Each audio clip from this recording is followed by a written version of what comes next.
अस्सलाम वालेकुम नाजरीन, रोज़ एट 7 के साथ हाजिर है साइमा सुखेरा, इस उम्मीद इस यकीन के साथ कि आप तमाम लोग बाहिफाजत होंगे।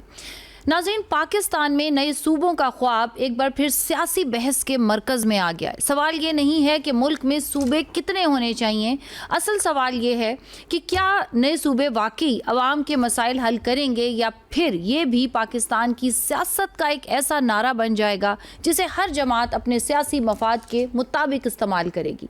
नाज़रीन, गुज़िश्ता दिनों वज़ीर दाखिला मोहसिन नकवी के नए सूबों और इंतज़ामी यूनिट्स के हवाले से बयान ने इस बहस को छेड़ दिया था कि नए सूबे होने चाहिए, क्या नई गवर्नेंस होनी चाहिए। ताहम DGISPR के बयान ने वाज़ेह किया कि मोहसिन नकवी की गुफ्तगू इनकी ज़ाती राय है, जबकि नए सूबों का फ़ैसला अवाम की उमंगों के मुताबिक होना चाहिए और बेहतर गवर्नेंस कौमी सलामती के लिए भी अहम है। नाज़रीन, दूसरी जानिब पीपल्स पार्टी ने नए सूबों को फौरी हल नहीं कहा कि नहीं समझती। पीपल्स पार्टी के रहनुमाओं की जानिब से मौक़िफ़ सामने आया है कि नए सूबों की बजाय मजबूत बल्दियाती निज़ाम, बेहतर गवर्नेंस और इख्तियारात की निचली सतह तक मुंतकली मसाइल का ज़्यादा मौसर हल है। तहरीक-ए-इंसाफ भी इस मामले में नए सूबों की बजाय इंतज़ामी इस्लाहात और आइनी तरीक़ेकार पर जोर देती नज़र आती है, जबकि मुस्लिम लीग नून की जानिब से भी इस वक्त इस सूबों के क़याम की कोई वाज़ेह अमली पेशरफ्त सामने नहीं आई। नाज़रीन, लेकिन MQM पाकिस्तान ने इस बहस को सबसे ज़्यादा खुलकर आगे बढ़ाया। खालिद मकबूल सदीकी साहब ने नए सूबों के लिए कौमी डायलॉग शुरू करने का ऐलान करते हुए बढ़ती हुई आबादी और इंतज़ामी दबाव के बायस नए यूनिट्स को नागुज़ीर कहा है। मुस्तफ़ा कमाल साहब ने भी मौक़िफ़ इख्तियार किया है कि इंतज़ामी यूनिट्स की बात किसी कौम या सूबे के ख़िलाफ़ नहीं बल्कि बेहतर हुक्मरानी के लिए। और अब SDPI के ज़ेरे तमाम होने वाले हालिया पॉलिसी वर्कशॉप ने बहस को एक और सतह पर पहुंचा दिया है, जहां पाकिस्तान के इंतज़ामी ढांचे और मज़ीद सूबों के क़याम पर मुख्तलिफ माहिरीन सियासी शख्सियात ने अपनी आरा पेश की।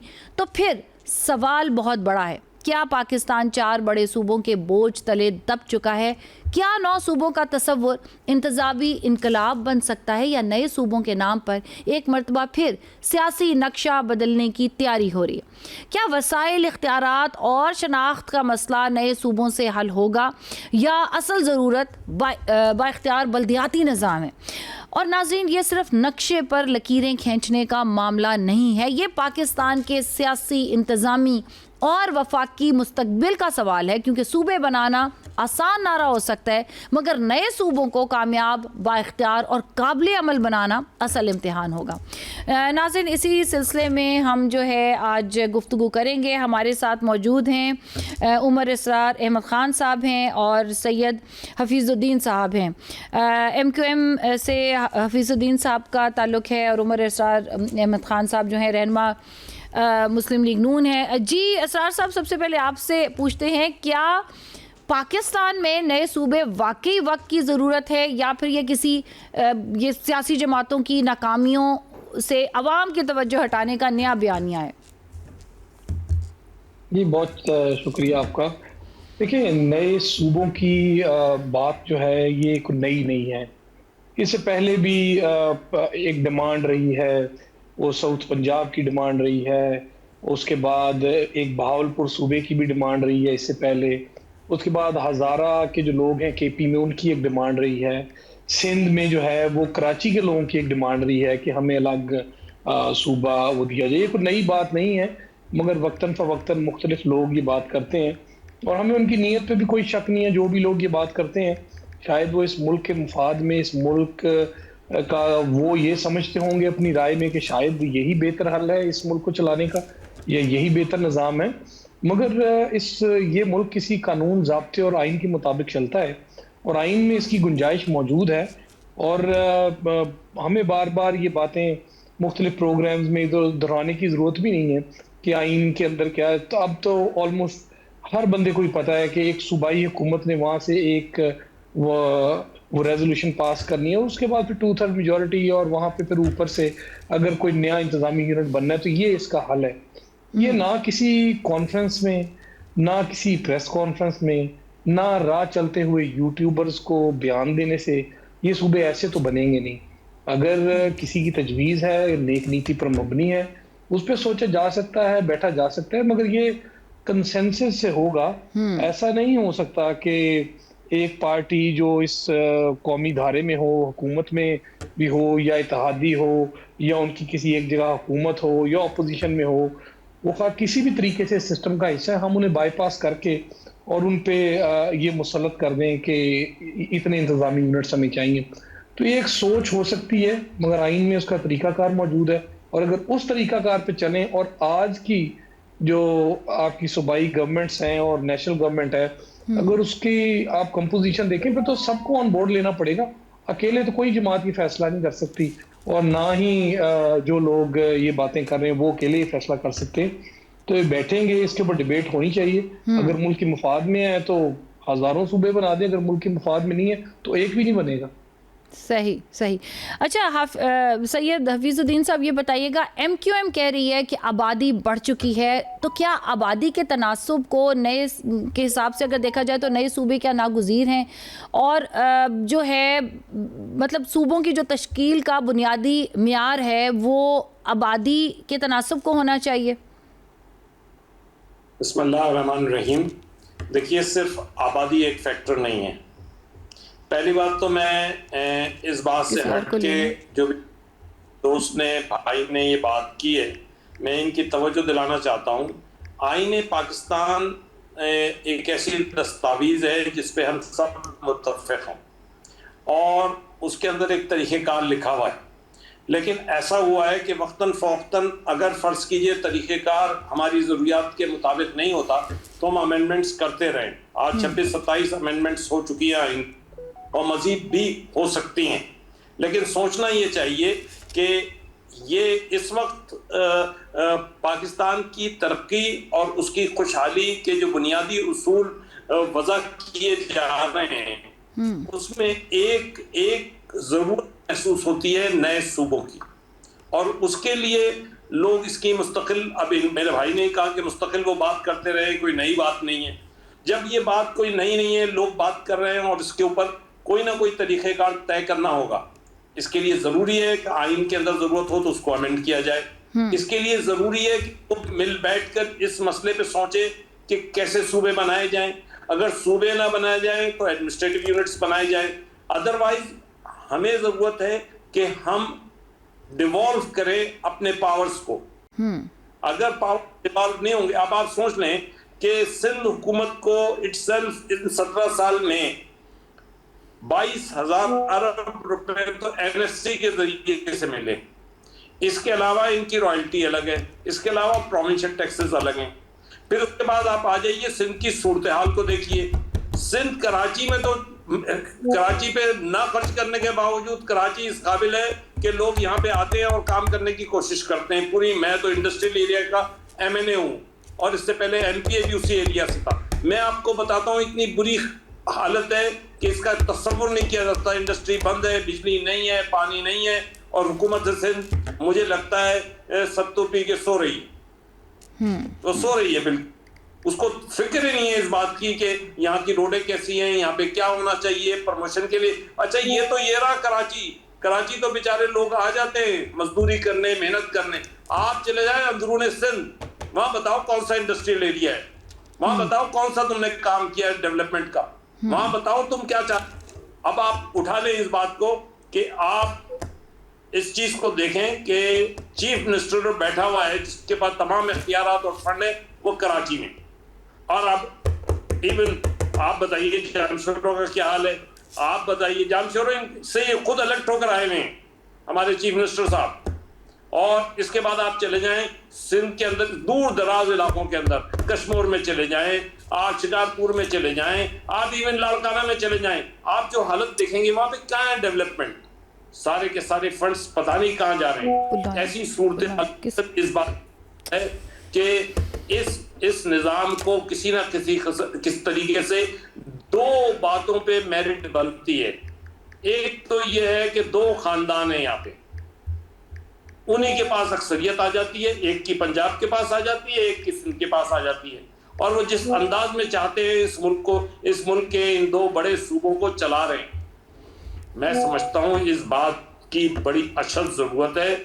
मोहसिन नकवी साहब और दीगर लोगों ने पहली मर्तबा बबांगे तौर इस बात की कोशिश की है कि किसी सूरत के अंदर सूबे बनने चाहिए। तब उस सूरत हाल पे हम सियासतदानों को बैठ के जी वे आउट निकालना, और मैं समझता हूं कि कॉन्स्टिट्यूशनल वे आउट होना चाहिए। It is not to be out of constitution. हर सूरत के अंदर हमें कोशिश करनी चाहिए कि हम इसके प्रॉपर पब्लिक इंटरेस्ट के अंदर कोई रास्ता निकालें। शुक्रिया जी, बहुत शुक्रिया। अभी कौन है हमारे साथ? हमें अभी ज्वाइन किया है जुल्फ़िकार अली बदर साहब ने। जुल्फ़िकार साहब बहुत बहुत शुक्रिया। डॉक्टर शफकत अयाज साहब ने, डॉक्टर साहब बहुत बहुत शुक्रिया आपने हमें ज्वाइन किया। मोहसिन नकवी साहब ने मौजूदा निज़ाम को नाकाम करार देकर कहा कि नए इंतज़ामी यूनिट्स जो हैं उनकी उन्होंने बात की। अब क्या वो हुकूमत की पॉलिसी बयान कर रहे थे या आप भी समझते हैं कि उनकी ज़ाती राय थी? पहली बात तो ये है कि मोहसिन नकवी साहब जो है वो एक नॉन इलेक्टेड बंदे हैं, जिनको खुद जो है इस सिस्टम का पता नहीं है कि वो कैसे इस सिस्टम में इन हो चुके हैं या किसकी बदौलत वो इन हो चुके हैं। अब वो जमहूरी लोगों को, मैं मुस्लिम लीग नून को डिफेंड नहीं कर रहा, मैं पीपल पार्टी को डिफेंड नहीं कर रहा, मैं बल्कि उनकी पूरी फॉर्म 47 की हुकूमत को डिफेंड नहीं कर रहा, लेकिन जो जमहूरी अक़दार है मैं उन पर बात करना चाह रहा हूँ कि वो बंदा जिसका सियासत से कोई वास्ता ही नहीं है, जिन्होंने जो 30 साल में तरक्की हासिल की है, शायद कि पॉलिटिकल बंदा 40 साल में ना कर सके, वो आज जिस सिस्टम कोलैप्स होने की बात कर रहा है। सिस्टम तो कोलैप्स आज नहीं हुआ है, आज तो आप खुद उसके एविडेंस बन चुके हैं। कोलैप्स तो उस दिन हो चुका था जिस दिन आपने चेयरमैन इमरान खान साहब को जोरे बाजू और गलत तरीके से अगयार की इमा पे जो है उनको कुर्सी से हटाया था। कोलैप्स उस दिन हो चुका था कि आपने एक इलेक्टेड सिस्टम को खत्म किया था और फिर आप उस सिस्टम का हिस्सा बने जिससे आपने फायदे हासिल किए। कौन सा बंदा है कि जिनके पास इतने डिपार्टमेंट्स हो और उनसे वो फायदे ले रहा हो? आप कैसे कह सकते हैं? क्या आपको 2022 में नहीं बताया गया था कि इस मुल्क से लोग जो है बाहर जा रहे हैं? फिर इन पिछले 3 सालों में इस पाकिस्तान को 30 लाख से ज्यादा लोग छोड़कर जा चुके हैं, और ये वो लोग थे जिन्होंने पाकिस्तान में, जो कि डॉक्टर्स थे, इंजीनियर्स थे, जो कि पढ़े लिखे लोग थे, पाकिस्तान में कमाई कर रहे थे, वो लोग पाकिस्तान को छोड़ के जा चुके हैं। फिर मुझे ये बताएं कि मईशत उस वक्त जो 2022 में 6.3 पे खड़ी थी जीडीपी ग्रोथ, आज वो 2.3 पे क्यों स्टैंड कर रहा है? किसकी बिना पे ये हो रहा है और कौन इसका रखवाला था? फिर ये खुद जो है आके कहते हैं कि इस मुल्क से पिछले 1 साल में $100 अरब से ज्यादा मनी लॉन्ड्रिंग की शक्ल में बाहर जा चुका है। कौन जिम्मेदार है? किसके पास ये इख्तियार था? कौन इस सिस्टम का हिस्सा था? और ये जो सिस्टम कोलैप्स कर चुका है, इसको बनाने वाले कौन थे और इसको एक्सेप्ट करने वाले कौन थे और इस सिस्टम को चलाने वाले कौन थे? सवाल तो आप पे बनता है। आप तो इससे पहले वाले सिस्टम का हिस्सा थे ही नहीं जो आज आप कह रहे हैं। और दूसरी बात यह है कि आप छोटी यूनिट्स नहीं बना सकते। छोटी यूनिट्स वो लोग बनाएंगे जो अवामी रिप्रेजेंटेशन करेंगे असेंबलियों में। ये जो फॉर्म 47 है, ये तो इनको तो खुद नहीं पता कि 17 सीटों पे ये लाके असेंबली में बिठाए गए हैं। ये फैसले करेंगे। फैसले तो तब माने और अवाम माने जब उनके रिप्रेजेंटेटिव असेंबली में आएंगे। जब वो फैसला करेंगे तो वो लोगों को एक्सेप्टेबल होगा। दूसरी बात यह है कि देखें, ये तो कह रहे थे कि हमारे पास ब्रिलियंट माइंड्स है, हम गवर्नेंस के जो है ना चैंपियंस है। तो फिर कहाँ गई आपकी गवर्नेंस? कहाँ पे गई वो आपकी रेमिटेंसेज? मुझे बताएं कि आज पूरी दुनिया से इस मुल्क में कितने रेमिटेंसेज आ रहे हैं? आपका टारगेट कितना था? दिन में 3-3 दफा जो है आप डीजल और पेट्रोल की कीमतें ऊपर लेके जाते हैं, नीचे लेकर आते हैं। और अगर देखा जाए तो इंटरनेशनल मार्केट में वो कीमत है जो कि 2020 में जब कोरोना था तो तब नहीं थे वो कीमत। फिर उस वक्त 150 पे हम दे रहे थे, ये हुकूमत दे रही थी। आज क्यों जो है ना आपको ये मुसीबत देखनी पड़ रही है? मसला ये है कि आप प्रॉपर्ली आवाम को रिप्रेजेंट नहीं कर रहे। आपने आखिर में जाना ही नहीं है कि आप आवाम को जवाब दे हो। तो जब एक सिस्टम आवाम को जवाब दे ना हो तो फिर वो अपनी मर्जी के फैसले करते हैं। और जब आप आवाम से इलेक्टेड होके आते हैं तो फिर आप आवाम को अनसेबल होते हैं। सही। तो इंशाल्लाह ये सिस्टम जो है, ये सिस्टम तभी चलेगा जब इमरान खान वापस आएगा। इमरान खान या कोई भी हो, मैं ये नहीं कह रहा हूं कि मुस्लिम लीग नून या पीपल पार्टी नहीं करती, लेकिन अगर उनको वोट पड़ता है और वो आवाम के वोटों से आते हैं, बेशक उनको आप इख्तियार दें, और जब वो इख्तियार उनको मिलेगा अपने फैसले करेंगे तो ये सिस्टम जो है कोलैप्स होने से बच के ऊपर जाएगा। अच्छा, उमर इसरार खान साहब, ये बताइएगा कि अगर जनूबी पंजाब की अगर हम बात कर ले, वहाँ के अवाम महरूमी का शिकार हैं या उनको ऐसा लगता है या कोई भी और इस तरह की सर्कमस्टेंसेस हैं, तो क्या अलग सूबा वाकई उनकी महरूमी को ख़त्म करेगा या वसाइल और इख्तियारात की निचली सतह तक मुंतकली जो है वो ज़्यादा मौसर हल है? देखिए, सबसे पहली बात ये है कि ये एक वर्जन है कि वहाँ बड़ी महरूमी है। अगर इलेक्ट्रो बस अगर लाहौर में दी है तो बहावलपुर में भी दी है, वो डीजी खान में भी दी है। आप ये बात है, कोई भी प्रोजेक्ट जो इस वक्त पंजाब गवर्नमेंट का चल रहा है, वो ऐसा नहीं हो सकता कि वो किसी शहर के अंदर उसकी पेनिट्रेशन नहीं है। हर शहर वो आखिरी कोना जो है पंजाब का वहां तक है। बाकी जहां तक आपने बात की इंतजामी यूनिट्स, मैंने आपको पहले कहा, इंतजामी यूनिट्स अगर तो अच्छी गवर्नेंस के लिए बनाए जाने, उसके लिए हम हाजिर हैं। मगर अगर किसी की ख्वाहिश ये पूरी करनी है, जिस तरह अभी मेरे बुजुर्ग हैं हफीजुल्लाह साहब ने ये फरमाया कि ये दो पार्टियों की हुकूमत आ जाती है, तो इसका मतलब है कि आप बड़ी पॉलिटिकल पार्टीज को कट टू साइज करने के लिए आप बनाना चाहते हैं। ये वो सोच है जिसकी वजह से हम कहते हैं कि अगर जरूरत है इस पे डिबेट करें, बनाएंगे। आप हमें कट टू साइज करने के लिए और अपनी मन मर्जी के फैसले करने के लिए इस तरह से फिर हुकूमत जो है वो आपको ना ये हम बनाने देंगे, ना पीपल्स पार्टी बनाने देगी और ना कोई और जमात बनाने देगी। आप जब नीयत ही ये है कि इन बड़ी जमातों को छोटा किया जाए और उसके बाद इनको मैनिपुलेट करके छोटे इंतजामी यूनिट से इनको वो चलाया जाए। आप को तो ये कहना चाहिए कि इंतजामी यूनिट्स इसलिए चाहिए क्योंकि अच्छी गवर्नेंस के लिए ज़रूरत है और लोगों को उनको फैसिलिटी देने के लिए ज़रूरत है, उनको सर्विसेज देने के लिए ज़रूरत है। अगर कहीं से जब इस तरह की सोच आती है तभी हमारे वहाँ पे प्रॉब्लम होते हैं। तो आइन में आपके सामने है, दर्ज है, अगर बनाने हैं बिल्कुल आइन को फॉलो करें, उसके अंदर बनाएं। अमेंडमेंट की बात की, अमेंडमेंट के अंदर भी आइन के अंदर आपके अंदर लिखा है अमेंडमेंट कैसे करें, 2/3 मेजोरिटी से अमेंडमेंट करें। अगर तरीकाकार बदलना है तरीकाकार बदल लें, मगर वो सबको बिठा के होगा। वो हमें पीटीआई भी एक हकीकत है, वो ऑपोजिशन में है, हमें उनसे भी बात करनी है। ये सबको मिल के बैठ के होगा। आइसोलेशन में फैसले, अगर कुछ लोग वो किसी वो तकरीब में अपने किसी फरमाइशी प्रोग्राम में वो खड़े होकर बातें करें, उनके कहने से नहीं होगा। जो लोग वो अरकान असेंबली हैं, जिनकी वहाँ आवाज़ है, जो लोगों के नुमाइंदे हैं, वो फैसले करेंगे तो फैसला होगा। ये फैसले इस तरह टॉक शोज में और इस तरह नहीं होंगे जिस तरह ये करना चाह रहे हैं। सही सही। अच्छा, हफीजुद्दीन साहब ये बताइएगा कि क्या जो नए सूबों का तसव्वुर है या 9 सूबों का जो तसव्वुर है पाकिस्तान को इंतज़ामी तौर पर मजबूत करेगा या फिर अगेन इसके नतीजे में नई असम्बलियाँ, नई ब्यूरोक्रेसी, नए अखराजात का बोझ भी अवाम ही पर पड़ने वाला है? नहीं, देखें, मैं आपको बताऊं, कोई बोझ नहीं पड़ने वाला बुनियादी तौर पे। लेकिन पहले मैं अपने भाई वो पीटीआई वाले साथी की जवाब देना चाहता हूं। इनके पास पूरी हुकूमत थी, ये पूरी तरीके से हुकूमत कर रहे थे, लेकिन इनके दौर में ये कहते हैं कि ग्रोथ रेट के ऊपर ये बात करते हैं। अरे भाई, तुमने जो आर्टिफिशियल ग्रोथ रेट के जरिए से फॉरेन फंड्स और लोन्स के साथ जो कुछ किया, ये सब कुछ सबको मालूम है और तुम्हें बाकायदा कॉन्स्टिट्यूशनली हटाया गया है। तुम्हें ऐसा नहीं किया गया कि तुम्हारे खिलाफ कोई बगावत हो गई है।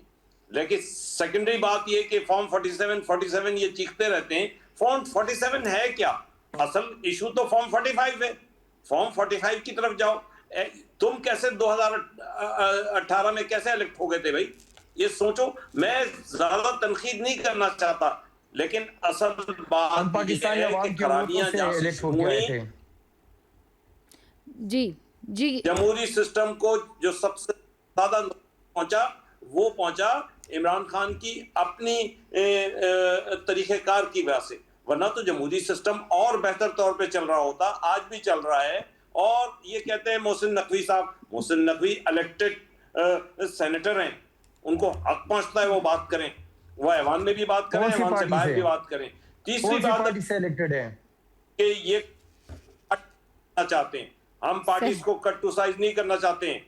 सही। खानदानों से ये पॉलिटिक्स आम लोगों तक पहुंचे। अगर ये छोटे यूनिट्स बनेंगे तो मैं समझता हूं आम लोगों तक पॉलिटिक्स पहुंच सकती है। ये दोनों पार्टियां नहीं, लेकिन वो जो आप उठा के अखराजात सिंध में हैं, जो उसका इंतजामी बोझ होगा, क्या आपको समझते हैं कि सिस्टम सस्टेन कर सकता है वो? बिल्कुल सस्टेन कर सकता है, अखराजात नहीं होंगे उसके लिए। हमें, इसीलिए मैं बोल रहा हूं कि there must be a dialogue. नहीं, आप इनसे जरा पूछे ना, आप इनसे पूछे सही। कि एक डिस्ट्रिक्ट इंतजामिया पे कितना खर्च आता है और एक प्रोविंस पे बिल्कुल, कितना खर्च आता बिल्कुल, है। हम ये भी आप इनसे- मैं- बिल्कुल, मेरे बिल्कुल, पास अभी कैलकुलेशन है, अभी अगर ये हमें सुनना चाहते जुल्फ़िकार हैं तो अली मैं बता बदर दूं। साहब ने ज्वाइन किया। मैं आप लोगों की तरफ दोबारा वापस आती हूँ। जुल्फ़िकार साहब को वेलकम करते हैं, रहनुमा है पाकिस्तान पीपल्स पार्टी के। जुल्फ़िकार साहब, बहुत बहुत शुक्रिया, आपने भी हमें ज्वाइन किया, वक्त निकाला। अच्छा, ये बताइएगा, पीपल्स पार्टी सिंध की तकसीम की मुखालफत करती है, लेकिन अगर नए सूबे पंजाब में बन सकते हैं तो सिंध में इंतज़ामी बुनियादों पर नए सूबों की मुखालफत क्यों? बिस्मिल्लाहिर्रहमानिर्रहीम। बहुत शुक्रिया जी, आपने अपने प्रोग्राम में इनवाइट किया। देखिए, पाकिस्तान पीपल्स पार्टी, ये जो बेसिक डिबेट है वो तो लोकल बॉडीज और जो ग्रास रूट पे है उनको एम्पावर करने की डिबेट है। इंतजामी यूनिट इस वजह से बनाए जा रहे हैं क्योंकि जो पावर है वो नीचे तक शिफ्ट नहीं हो रही और नीचे लोगों तक रसाई नहीं पहुंच रही, लोगों के काम नहीं हो रहे। उसकी वजह से ये सारी डिबेट जो है प्रोविंसेस की या एडमिनिस्ट्रेटिव यूनिट की चल रही है। पाकिस्तान पीपल्स पार्टी ने तो ऑलरेडी जो है वो लोकल बॉडीज इलेक्शन करवाए हुए हैं और पीपल्स पार्टी ने कभी ये नहीं कहा कि एडमिनिस्ट्रेटिव यूनिट होने चाहिए। हाँ, हम ये कहते हैं कि सिंध की तकसीम के खिलाफ है, ये जो सिंध को तकसीम करना चाह रहे हैं। हाँ, अगर कोई ऐसी चीज है, कोई आप मामला करना चाह रहे हैं, आप उसको डिबेट करें, आप उसको आइन और कानून के मुताबिक उसको डिस्कस करें और उसमें तमाम स्टेक होल्डर्स, तमाम पॉलिटिकल फोर्सेस इंक्लूडिंग एस्टेब्लिशमेंट अगर वो सारे आए, बैठ के बातचीत के जरिए या कन्विंस हो जाए या कन्विंस कर लें। अगर आप जोर जबरदस्ती करके चीजों को करना चाहेंगे फिर चीजें आगे नहीं चल सकेंगी, उसका फायदा कोई नहीं होगा। यहाँ पे अगर आप अवाम को एडमिनिस्ट्रेटिवली एम्पावर करना चाहते हैं, मैं समझता हूँ कि एक पॉसिबल सोल्यूशन है कि डेवोल्यूशन ऑफ पावर जो है ग्रास रूट तक जा सकती है, वो भी लोकल बॉडीज के थ्रू या म्यूनिसिपल जो गवर्नेंस है वो उसको एम्पावर कर सकती है। आया कि ये देखना है कि जिस जगह पीपल्स पार्टी है वहां पे म्यूनिसिपल गवर्नेंस काम कर रही है या नहीं कर रही, किस किस सूबे में कर रही है, किस किस सूबे में नहीं कर रही। और म्यूनिसिपल गवर्नेंस के अंदर भी जो, हाँ, मैं एक चीज को बिल्कुल हाईलाइट करना चाहूंगा कि ये सूबों की जिम्मेदारी थी। जहां पे एनएफसी हुआ फेडरल गवर्नमेंट के अंदर, सूबों को भी चाहिए था कि नीचे म्यूनिसिपल गवर्नेंस को स्ट्रेंथन करने के लिए, लोगों को एम्पावर करने के लिए और ग्रास रूट पे चीजों को की क्लैरिटी देने के लिए एक पीएफसी, प्रोविंशियल फाइनेंस कमीशन कर देते, जिससे फंड्स की जो एलोकेशन है उसके अंदर ट्रांसपेरेंसी आ जाती और बेहतर तौर पे चीजों की जो है वो पता चलता, अकाउंटेबिलिटी बेहतर होती। वो चूंकि किसी भी सूबे ने नहीं किया तो उसमें पीपल्स पार्टी ने भी उसके ऊपर कोई इनिशिएटिव नहीं किया, क्योंकि जिस टाइम पे 18वीं तरमीम हो रही थी, एनएफसी हो रहा था, उसी टाइम पे ये पीएफसी को भी जो है वो आइन और कानून का हिस्सा बनाना चाहिए था। पाकिस्तान पीपल्स पार्टी तो आज भी कहती है कि अगर आपने कोई चीज करनी है, आइन और कानून में तब्दीली करनी है, कोई आईनी मामला करना है, कोई एडमिनिस्ट्रेटिव यूनिट बनाना है, आप उस पर डिबेट करें, आप असेंबली के अंदर डिबेट करें, बातचीत करें, उसका को पॉसिबल हल निकालें, कंसेंसस बिल्ड करें। आप कंसेंसस बिल्ड कर लेते हैं, तमाम पॉलिटिकल पार्टीज उस पर एग्री करती हैं या मेजॉरिटी लोग उस पर एग्री करते हैं, आइन और कानून को फॉलो करते हुए चीजों को करें तो हर चीज पॉसिबल है। अगर आप कहेंगे कि जी आप अपनी मर्जी से इसको कराना चाहते हैं जिसपे अवाम तैयार नहीं है, सूबे तैयार नहीं है और म्यूनिसिपल जो वो जो तैयारी है उसकी म्यूनिसिपल गवर्नेंस की वो नहीं अवेलेबल, तो मैं समझता हूं कि इसके ऊपर फिर होमवर्क करना चाहिए, इसकी तैयारी करनी चाहिए थी। एक टाइम पे यहाँ पे जो लोकल बॉडीज आया वो स्ट्रेंथन हुआ, लेकिन उसके बाद जो है उससे पहले भी अनफॉर्चुनेटली खास तौर पे जो जमहूरी हुकूमतों के अंदर, जो सियासी हुकूमतों के अंदर उस तरीके से जो लोकल बॉडीज है खास तौर पे पंजाब के अंदर, वो उस तरीके से नहीं जो है स्ट्रेंथन हो पाई, वहां पे इलेक्शन नहीं हो पाए। तो इस टाइम पे हमें सबको इस चीज के ऊपर ब्रेनस्टॉर्मिंग की जरूरत है कि हम आइन और कानून के थ्रू किस तरीके से फॉलो कर सकते हैं और तमाम पॉलिटिकल पार्टीज को जो पार्लियामेंट के अंदर बैठी हैं, पार्लियामेंट से बाहर हैं, उन सबको ऑन बोर्ड करके इस पे कंसेंसस बिल्ड करें कि अगर एडमिनिस्ट्रेटिव यूनिट की जरूरत है तो किस वजह से है, अगर हमारा म्यूनिसिपल गवर्नेंस या लोकल बॉडीज के ना होने की वजह से गवर्नेंस की फेलियर आ रहा है, तो हम इसको एड्रेस कैसे कर सकते हैं? क्योंकि इसका दूसरा जो रुख है, let's say for the sake of arguments के एडमिनिस्ट्रेटिव यूनिट्स बन जाते हैं या आपके सूबे बन जाते हैं और यहाँ पे फिर माफिया और कार्टल्स जो कि फर्टिलाइजर वाले, टेक्सटाइल वाले, शुगर वाले और दीगर तमाम लोग जो कार्टल्स और माफिया इस मुल्क के अंदर स्टॉक मार्केट के अंदर बैठे हुए हैं, जो चीजों को कंट्रोल कर रहे हैं, वही आके छोटे छोटे सूबों या एडमिनिस्ट्रेटिव यूनिट पे बुर्जुमान हो जाते हैं, जो कि आंखें जमा के बैठे हुए हैं कि छोटे छोटे सूबे बनेंगे तो हर सूबे के अंदर 4-4, 5-5 जो बड़े माफियाज हैं वो छोटे साइज पे आके उस सूबे का कंट्रोल ले लेंगे, वही हुकूमत करेंगे, वही जराए वसाइल पे जो है वो बुर्जुमान होंगे। सही। क्योंकि इस मुल्क के अंदर आप देखें कि आज भी बहुत सारे ऐसे लोग जिनकी कोई बैकग्राउंड नहीं थी, उन्होंने पाकिस्तान के जराए वसाइल से ही जो है अपनी जो है इस्टेब्लिशमेंट कायम की। और ये बात मैं पहले भी कहता आया हूं, आपके प्लेटफॉर्म से दोबारा कहूंगा कि ये बात मैंने कई दफा लिखी भी है, रिपीट भी की है आपके प्लेटफॉर्म से, कि यहाँ पे the people who matter in Pakistan they have to think and decide for the people who have become stronger than the state. You have to cut down the size of those people who are becoming stronger or who have become stronger than the state. उन तमाम लोगों को, उन cartels को, उन mafia को जो कि किसी भी प्लेटफॉर्म, पॉलिटिकल पार्टी या किसी भी जगह बैठे हैं, किसी बिजनेस कम्युनिटी का हिस्सा है, उनका साइज कट डाउन करने की जरूरत है, ताकि अगर आप कोई ऐसी चीज करें जहां पे लोकल बॉडी स्ट्रेंथन हो, चीजें बेहतर हो, मुल्क की गवर्नेंस बेहतर हो, तो ये माफियाज और कार्टल उसके ऊपर आके काबज ना हो। तो सही। बाकी सही जी नाज़रीन, अभी वक्त हो जाता है एक छोटे से कमर्शियल ब्रेक का। हमारे साथ रहिएगा, ब्रेक के बाद हाजिर होते हैं, गुफ्तगू का सिलसिला जारी रखते हैं।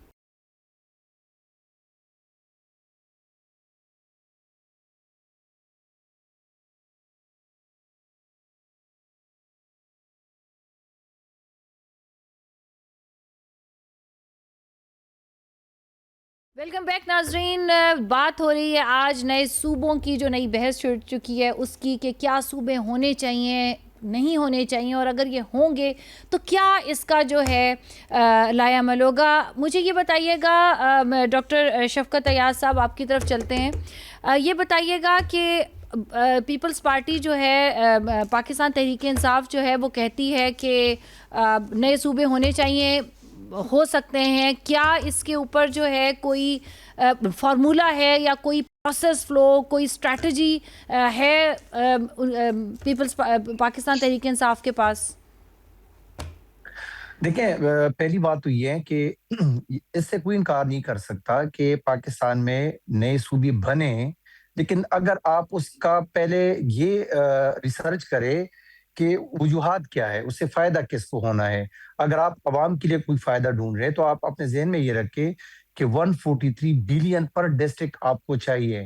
अब अगर आप प्रोविंस बनाते हैं और उसमें आप 7 या 8 या 10 अजला रखते हैं, तो फिर आप उसके हिसाब से वो लगा ले कि कितने आपको बिलियंस में चाहिए। 143 बिलियन पर डिस्ट्रिक्ट सिर्फ एडमिनिस्ट्रेशन को चलाने के लिए।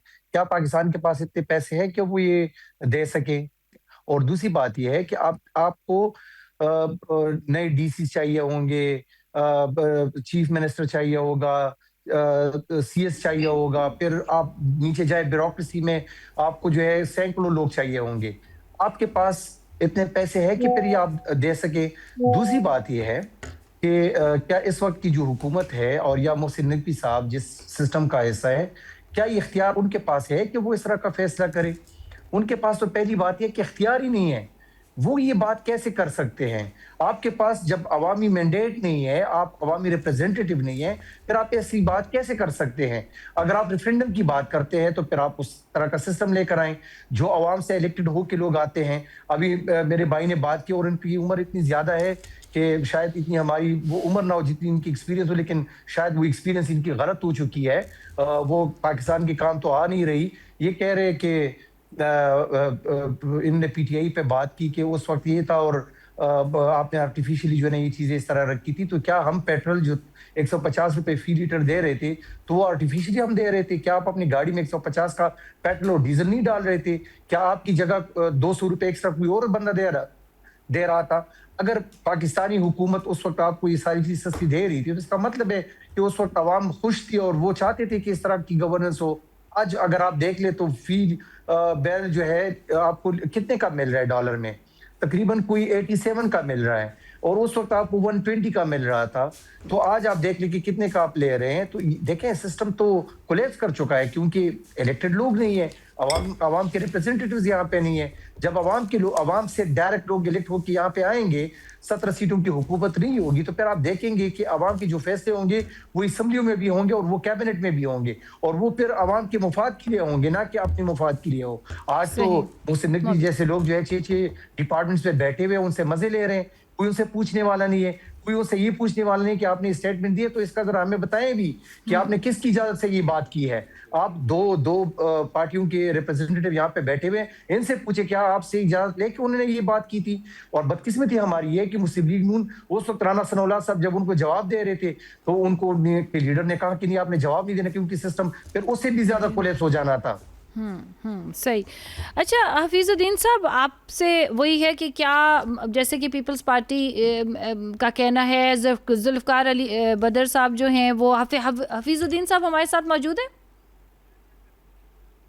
जी हफीजुद्दीन साहब आते हैं। बिल्कुल, मैं उमर इसरार साहब की तरफ जाना चाहूँगी। उमर साहब ये बताइएगा कि क्या जो नए सूबों का मुतालबा है, क्या ये वाकई सिंध की तकसीम को खोलने का कोई रास्ता है या फिर इंतज़ामी सहूलत और जैसे कहा जाता है कि अवामी हकूक़ की जंग है? क्योंकि पीपल्स पार्टी की रिजर्वेशंस हैं इस मामले में।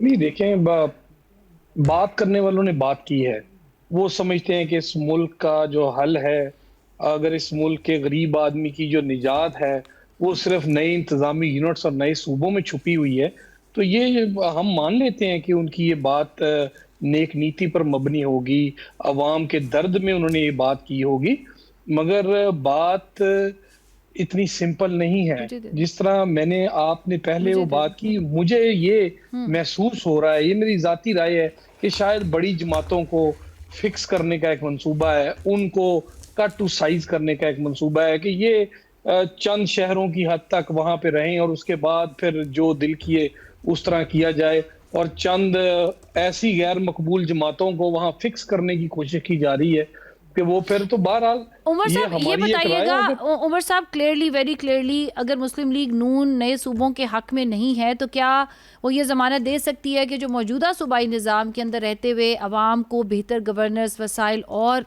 फौरी इंसाफ जो है वो फराहम हो सकेगी? देखें, आइन में एक तरीकाकार मौजूद है, हम ना इस चीज़ के हक में हैं ना खिलाफ हैं, हमारा सिर्फ एक ही मौक़िफ़ है। अगर ये बात होगी तो उसके मुतलका फोरम पे होनी चाहिए। ये सड़कों चौराहों, ये अपनी मर्जी के टिकटॉकर्स, अपनी मर्जी के जर्नलिस्ट से और अपनी मर्जी की जो तकरीबात है वहाँ पे इंटरव्यूज और बयान दे के नहीं हो सकती।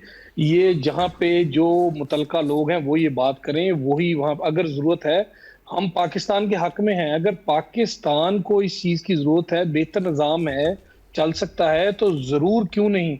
मगर इस तरह नहीं है कि जिस तरह अब वो बात उनके मुंह से निकल गई, हफीजुद्दीन साहब के मुंह से बात निकल गई कि ये दो पार्टियां ये दोनों सूबों में आ जाती हैं और ये बराजमान हो जाती हैं, तो असल तो फिर इसका मतलब आपको तकलीफ तो ये है कि बार बार मुस्लिम लीग नून को पंजाब के लोग क्यों वोट देते हैं और सिंध में पीपल्स पार्टी को क्यों वोट देते हैं। फिर तकलीफ तो फिर ये है कि इनको कट टू साइज करें और वहां पे कोई रीजनल सी कुछ जमातें, जिस तरह वो एक सूबा महाज और जिस वो किस्म के कुछ हैं लोग वो जिनकी तरफ वो निशानदेही की ये जिन्होंने जुल्फ़कार बदर साहब ने, कि उन लोगों को मुसल्लत कर दिया जाए और टेक ओवर कर लिया जाए और इन जमातों को बिल्कुल एक साइड पर देखें। ये जमातें जो हैं ये कौमी जमातें हैं, ये मुल्क को यकजा रखे हुए हैं।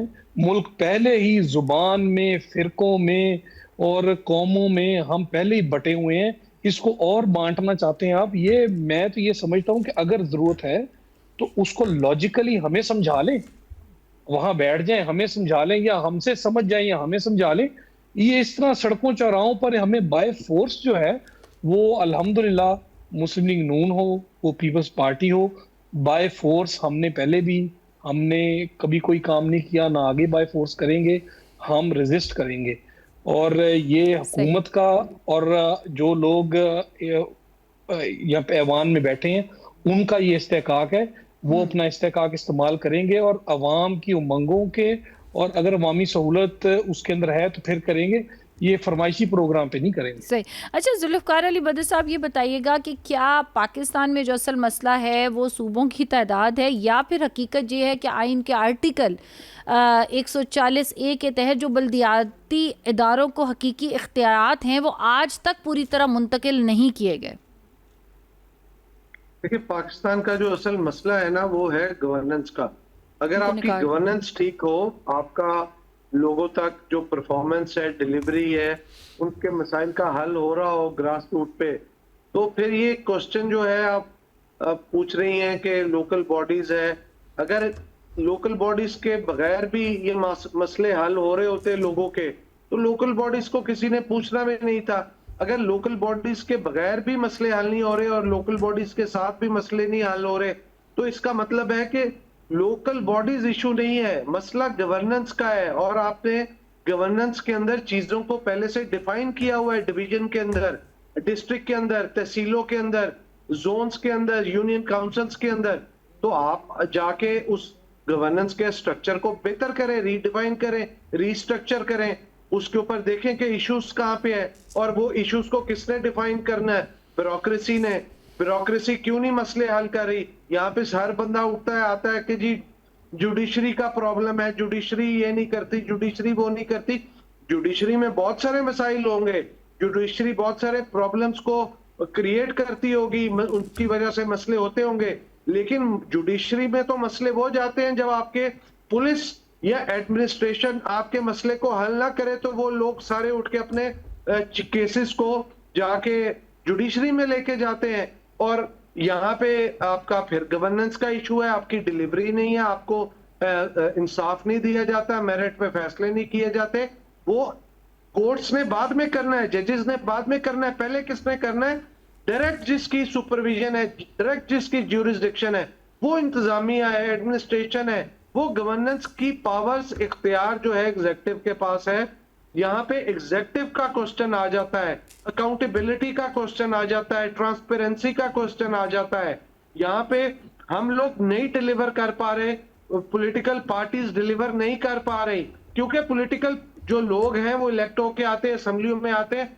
आज भी आप रूल्स ऑफ बिजनेस पढ़ें, जब एक किसी मिनिस्टर की या सेक्रेटरी की लड़ाई हो जाए या ओवर अ कॉन्फ्लिक्ट, अगर उसको देखा जाए तो उस कॉन्फ्लिक्ट के अंदर who has the supremacy over the minister? Secretary, because he is the incharge, he is the chief executive of the ministry. तो वहां पे एक पॉलिटिकल बंदा बिल्कुल डेड हो जाता है, उसकी डिसीजन मेकिंग खत्म हो जाती है अनलेस एंड अनटिल कोई जोर आजमाई कर ले या कोई कमजोर ब्यूरोक्रेट बैठा हो। और ब्यूरोक्रेसी तो साल से एक मिनिस्ट्री के अंदर, फिर दूसरी के अंदर, तीसरी के अंदर, तो पॉलिटिकल बंदा जब आता है उसको 6 महीने में समझने में लगते हैं, और जब तक समझने में लगते हैं उसको आगे चीजें समझ ही नहीं आती, वो उसकी ब्यूरोक्रेसी उसको टकरा के देती है। तो यहाँ पे बहुत बड़ा क्वेश्चन जो आ जाता है वो गवर्नेंस का है। और इसके ऊपर सिर्फ देखिए, मैं सिर्फ ब्यूरोक्रेसी की बात नहीं करूंगा, मैं यहाँ पे तमाम पॉलिटिकल पार्टीज को भी कहूंगा कि उनको गवर्नमेंट में आने से पहले तैयारी करनी चाहिए अपने लोगों की, जिन्होंने पोजीशन ऑफ पावर में आना है, ताकि गवर्नेंस को एड्रेस कर सके। सही। जुल्फ़िकार साहब, यही चीज़ मैं डॉक्टर शफकत या साहब आपकी तरफ लेके जाऊंगी। अभी उमर इसरार साहब ने भी कहा कि डायलॉग होना चाहिए, MQM भी कौमी डायलॉग का मुतालबा कर रही है। आपको क्या लगता है, क्या तमाम सियासी जमातें अना और सियासी मफादात से बालातर होकर वाकई इस मामले पर एक मेज़ पर बैठने के लिए तैयार हैं? देखिए, किसी और के तो बारे में तो मैं नहीं कह सकता, लेकिन हाँ, PTI जो है वो हमेशा पाकिस्तान के लिए तैयार थी, है और रहेगी। जब भी पाकिस्तान के मुफाद की बात होगी, पाकिस्तानी अवाम की बात होगी, वहाँ पे हम आपको खड़े नजर आएंगे इंशाल्लाह। मसला ये है कि यहाँ पे इक़्तिदार में जो लोग हैं, ये उनका हक बनता है कि वो फैसले जो है अपनी अना से निकल कर करे। आज आप देख ले कि इमरान खान साहब जो है वो कैदी तन्हाई में है। आज हमने प्रेस कॉन्फ्रेंस की, आपको पता है कि जो हुकूमती रिपोर्ट हमारी तरफ आई है, उसमें उन्होंने कहा है कि खान साहब जो है वो उनको ब्लड प्रेशर का मसला है और फ्लक्चुएट करता है। और आपको पता है कि जब वो जा रहे थे जेल में तो वो सुपर फिट थे, आज वो किस हालत में है। मसला ये है कि हम अदालतों से फैसले लेकर आते हैं, ऑर्डर्स लेकर आते हैं, एक सुपरडेंट जो है वहां पे बैठ के वो आईन और कानून को तोड़ता है, उनकी पामाली करता है। मसला ये कि मुस्लिम लीग नून जो खुद कह रही थी कि वोट को इज्जत दो का नारा तो वो लगाते हैं, लेकिन मसला ये है कि फिर वो इस तरह की जमहूरी लोगों को फिर जो है प्रोटेक्ट भी नहीं कर सकते और उनको उनका जो जेन्युइन उनका हक है वो भी नहीं दे सकते। जेल मैनुअल के मुताबिक अगर आप देखें तो नवाज शरीफ साहब जब कैद में थे तो डॉक्टर अदनान हमने छोड़ा था उनको कि जाके उनका इलाज करे, और जब उनके प्लेटलेट्स गिरे थे या गिराए गए थे, लेकिन हमने माना कि वो गिरे हुए हैं और हमने उनको इजाजत दी और वो बाहर गए। आज मसला ये कि ना वो कुछ बोल रहे हैं, ना आज वो किसी को सहूलत दे रहे हैं, ना पाकिस्तान में पॉलिटिकल सिस्टम को वो प्रमोट करना चाह रहे हैं। अगर हम आज भी पंजाब में जलसे करने की इजाजत मांगे तो ये इजाजत नहीं देते। तो इस तरह सिस्टम नहीं चलता। जब आप खुद अपनी मर्जियां तो करते हैं लेकिन आप पॉलिटिकल सिस्टम को सपोर्ट ही नहीं करना चाहते, हमें ये पिरतानों में दिया जाता है कि नहीं आपने भी तब ये किया था। अगर हमने किसी वक्त पे कोई गलत काम किया था हमें शायद पता नहीं था, अगर हमने किसी जगह पे गलती आप तो ना करें, आप तो 40 साल से सिस्टम का हिस्सा है। आज पीपल पार्टी अगर आप देखते तो सबसे ज्यादा वो कह रही है कि हम जमहूरी लोग हैं, लेकिन वो उस सिस्टम का हिस्सा है जहां पे वो पॉलिटिकल लोगों को नुकसान भी पहुंचाते हैं, आइसोलेशन में भी रखते हैं, उनका इलाज भी नहीं करवाते। एक पॉलिटिकल पार्टी को यरगमाल बनाया हुआ है, उनको दीवार के साथ लगाया गया है, उनको जो है उनके वर्कर्स पे फायरिंग हो रही है, उनको अडियाला के सामने नहीं छोड़ रहे, उनको प्रोटेस्ट करने के लिए नहीं छोड़ रहे। तो जब आप इस तरह का सिस्टम क्रिएट करेंगे फिर आपके साथ कौन बैठेगा? हाँ, लेकर आए एक सिस्टम कि आए हम फैसले करते हैं कि कौन इस मुल्क में जो है गलत रास्ते से आता है और वो फिर आपकी कुर्सी पे बैठ के फिर गलत फैसले करते हैं। मेरे भाई कह रहे हैं कि यहाँ पे एक सेक्रेटरी जो है वो बैठ के चीफ एग्जीक्यूटिव बना होता है डिपार्टमेंट का। मैं मिनिस्टर रहा हूँ साइंस इंफॉर्मेशन और टेक्नोलॉजी का, मैं मिनिस्टर रहा हूँ 1 साल। मेरे साथ भी तो सेक्रेटरी थे, किसी सेक्रेटरी ने मुझे बाईपास नहीं किया क्योंकि सिस्टम को हम जानते थे। आज मुझे ये बताएं कि क्यों उस सिस्टम में ये सुपरमेसी किसकी होनी है? पॉलिटिकल लोगों की होनी है। अगर पॉलिटिकल लोग आवाम से इलेक्टेड होकर आते हैं तो फिर उनकी मानी भी जाती है, लेकिन जब आप गलत रास्ते से आते हैं तो फिर ब्यूरोक्रेसी आप पे जो है वो आपको यरगमाल बनाते हैं, चाहे आप फिर मिनिस्टर हो चाहे प्राइम मिनिस्टर क्यों ना हो। आज आप देख ले क्या हो रहा है। सही। अच्छा उमर साहब, एक बड़ा इंटरेस्टिंग सी बात है कि अगर फॉर इंस्टेंस डायलॉग भी कामयाब हो जाता है और सब सियासी जमातें बैठ भी जाती हैं, तो आपके ख्याल में अगर नए सूबे बनाने हैं तो उसका म्यार क्या होगा? क्या आबादी होगी, रकबा होगा, उसकी एडमिनिस्ट्रेटिव जो नीड्स हैं वो होंगी, माशी इस्तेदाद होगी, कोई उसकी आइडेंटिटी है हिस्टोरिकल वो होगी, या फिर अवामी रेफरेंडम होगा? देखिए, ये तो जब कोई डायलॉग होगा, लोग बैठेंगे और कोई भी शख्स जो है वो क्लिकुल नहीं होता। जब ज्यादा लोग इसमें इंक्लूड होंगे, पुराने पॉलिटिकल पार्टीज के बहुत बहुत सीनियर लोग हैं जो इस बारे में आपको बेहतर एडवाइस कर सकते हैं, तो वो एक बेहतर फॉर्मूला बना सकते हैं। मगर 2 चीजें बहुत इंपॉर्टेंट है, एक आबादी का तनासब और दूसरा अगर कभी बने, और दूसरा वो फाइनेंशियली वायबल होना चाहिए वो सूबा। अब अगर एक सूबे की इनकम ही नहीं है, अब अगर चुगलिस्तान को आप बना दें एक सूबा, तो उसको पैसे कौन देगा? वो कैसे अपनी इनकम जनरेट करेगा? वहां पे क्या निकलता है? तो ये सारी चीजें भी देखनी पड़ती हैं। उसके फिर आपको उसके डायनामिक्स, वहां के लोकल डायनामिक्स भी देखने पड़ते हैं। तो मेरा ख्याल है कि ये एक लॉन्ग डिबेट है जो ना मैं इसको कंक्लूड कर सकता हूँ, ना मेरा ख्याल है कि बदर साहब कर सकते हैं, ना डॉक्टर साहब कर सकते हैं। ये तो जब सब जमातें बैठेंगी, अपना इनपुट देंगी, उसके बाद अगर कोई वायबल कोई सोल्यूशन, और बनाने क्यों है इस पे सबसे पहले तो इस पे कंसेंसस होना चाहिए कि हमने बनाने क्यों और कितने बनाने। बिल्कुल तो बिल्कुल, लेकिन मैं आपको बारहा ये बात कह सकता हूँ कि ये किसी के कहने पे, ख्वाहिश पे तो नहीं हो सकता। ये अगर जरूरत है तो फिर मुल्क है, कोई मजाक तो नहीं है कि नहीं, अगर अब तो कोई भी बंदा जी उमर साहब बिल्कुल, अब तो ये एक कौमी बहस बन चुकी है। इसके ऊपर आपको पता है कि अभी जो ये कॉन्फ्रेंस हुई है उसके ऊपर भी इसके ऊपर अब सीरियस जो हालिया SDPI की हालिया कॉन्फ्रेंस में जो 9 सूबों के तस्वर पर जो बहस हुई है, वो इस बात का ऑब्वियसली सबूत है कि जो पाकिस्तान का मौजूदा इंतज़ामी ढांचा है, इस पर संजीदा पॉलिसी डायलॉग की ज़रूरत अब बढ़ चुकी है। जुल्फ़िकार अली बदर साहब, सबसे बड़ा सवाल ये है कि क्या पाकिस्तान को नए सूबे चाहिए या एक नया निज़ाम? क्योंकि अगर नए सूबे बना दिए गए लेकिन हुक्मरानी वही पुरानी रही, तो क्या अवाम की किस्मत भी वही पुरानी नहीं रहेगी? देखिए, just for the sake of argument आप ये कह लें कि सूबे भी बन जाते हैं, निजाम भी नया आ जाता है, लोग तो वही हैं, लोग कहाँ से Exactly. नए लेके आएंगे? आप पॉलिटिकल पार्टीज को कहाँ से चेंज करेंगे? वही उन्हीं लोगों ने जाके किसी ना किसी नए सिस्टम में इलेक्शन लड़ना है, उन्हीं लोगों ने आ जाना है। यहाँ पे आपको नया निजाम ले आए, नया तजर्बा कर लें, नए सूबे बना लें, कुछ भी कर लें, यहाँ पे पॉलिटिकल पार्टीज के साथ ये डायलॉग करना जरूरी है कि आप अपना पॉलिटिकल पार्टीज के अंदर रिफॉर्म्स करें, पॉलिटिकल पार्टीज में ट्रांसपेरेंसी, अकाउंटेबिलिटी लेके आए, ताकि मुल्क के अंदर पॉलिटिकल पार्टीज के साथ एट मैक्रो लेवल आपके पैरामीटर्स सेट हों, आपके जो हैं टारगेट सेट हों कि उन्होंने किस तरीके से पाकिस्तान की डेवलपमेंट के अंदर कंट्रीब्यूशन करना है, और जो पॉलिटिकल फोर्सेस हैं, पॉलिटिकल स्टेक होल्डर्स हैं, सारे आके बैठे, सिविल सोसाइटी आके बैठे कि किस किस शोबे के अंदर कैसे कैसे आपने टारगेट को अचीव करना है, एक short term, mid term, long term goal बनाए। वहां पे सस्टेनेबिलिटी का क्वेश्चन आ जाता है, वहां पे फिर फाइनेंशियल सस्टेनेबिलिटी का आ जाता है, गवर्नेंस का आ जाता है, फिर लॉ एंड ऑर्डर का आ जाता है। बहुत सारी चीजों को जो है आपको मद्देनजर रख के इन चीजों के फैसले करने हैं। ये कोई एक चीज नहीं है कि आप कहें कि जी ये आप ऐसे हो जाएगा तो आप ऐसे है, तो सूबा बनाना किसी को बुरा नहीं लगेगा। पॉलिटिकल पार्टीज भी बैठ के अगर आईनी और कानूनी तरीके से बात करें तो शायद इसके ऊपर बैठ के तमाम पॉलिटिकल पार्टीज, पॉलिटिकल फोर्सेस कहें कि ठीक है कि आपको हम कन्विंस कर लेते हैं, एक डिबेट कर रही है, मेजॉरिटी मिनॉरिटी को कन्विंस करती है और पार्लियामेंट के आईनी और कानूनी तरीके से इसको फॉलो कर लिया जाए। अगर नहीं करते तो फिर इसका कोई ना कोई ऑल्टरनेट बनाना है कि आपकी गवर्नेंस का स्ट्रक्चर भी बेहतर हो, रिफॉर्म्स भी हो, निजाम के अंदर भी बेहतरी आए, आप डेमोक्रेसी भी रखें, डेमोक्रेसी को स्ट्रेंथन भी करें। तो बहुत सारी चीजें हो सकती हैं, लेकिन अगर आपके कि कोई तजर्बा करना है और स्टेक होल्डर से बात किए बगैर करना है, उसके अंदर प्रॉब्लम आएगी। अब बात करके, डायलॉग करके, बैठ के कंसेंसस बिल्ड कर लेंगे तो हर जी। चीज पॉसिबल है। सही सही।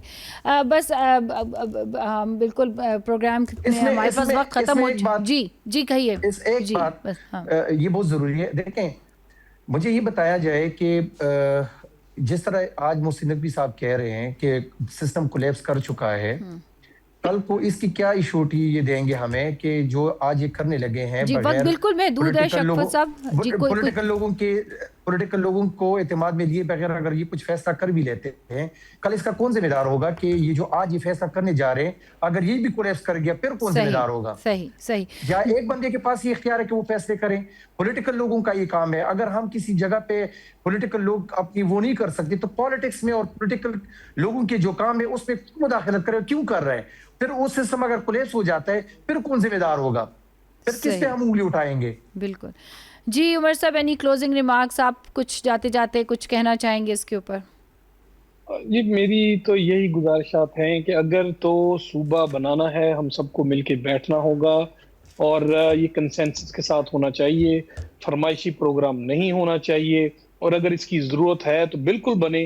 अगर इस तरह नहीं होना चाहिए कि जिस तरह मैंने आपको पहले कहा कि एक अपने मर्जी के लोगों को बिठाकर और मर्जी की वहाँ गुफ्तगू कर दी जाए, तो बहरहाल ये सब जब जमातें मिलकर बैठेंगी आइन और कानून के मुताबिक जो उसका तरीकाकार उसे फॉलो करें तो बेशक बनाए सूबे। सही, बहुत बहुत शुक्रिया। उमर इसरार साहब हमारे साथ मौजूद थे, डॉक्टर शफ़क़त एयाज साहब और जुल्फ़िकार अली बदर साहब।